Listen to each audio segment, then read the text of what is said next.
Hey everybody, today is December 3rd, 2022.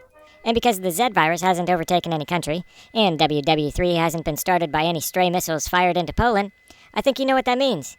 That's right, there's still time to go to coffeebrandcoffee.com, and by using the link in the description, or the promo code hammertime, you get 5% off any order.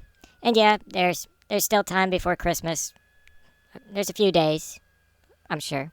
Also, be sure to give this video a like, share, subscribe, and hit the bell so you will be notified every time a video comes out. You never know. It could be a zombie apocalypse or World War III video next. So in another video, I mentioned briefly about Apple messing with their airdrop.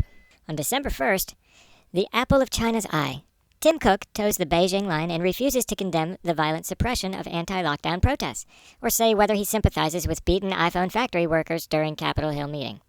That should seem like an easy one to discuss or even answer a question.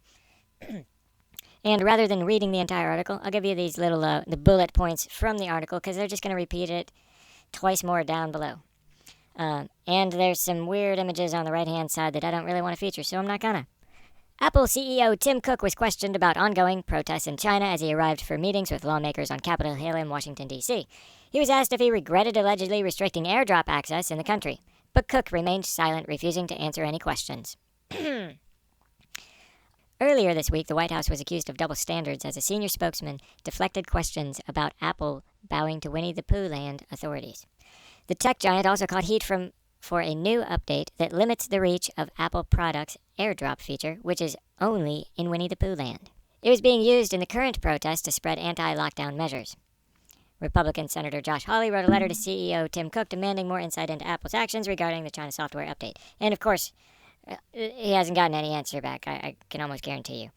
So in the other article, 2 days later, Apple plans to leave China as the virus protests delay productions of its product. Tim Cook could move factories to India and Vietnam after brutal lockdown at iPhone plant mean key deliveries won't arrive in time for Christmas.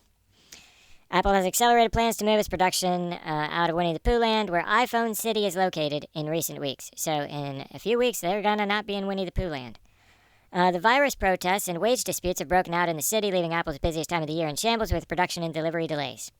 Consumers are facing the longest wait time in the iPhone's 15-year history. It's crazy, it's been 15 years. Some iPhone users aren't even 15 years old. They don't know. They don't know the slow load times. They don't know about dial-up. It is now eyeing India and Vietnam to reduce its dependency on Taiwanese-based assemblers led by Foxconn Technology Group, which runs the factory. Apple is hoping long-term to ship up to 45% from India, which currently only does single digits, and Vietnam could handle AirPods and laptops. So they're going to go from single digits, meaning from 0 to 9%, to 45%. They're going to increase it by 5%, or 5 times their output. So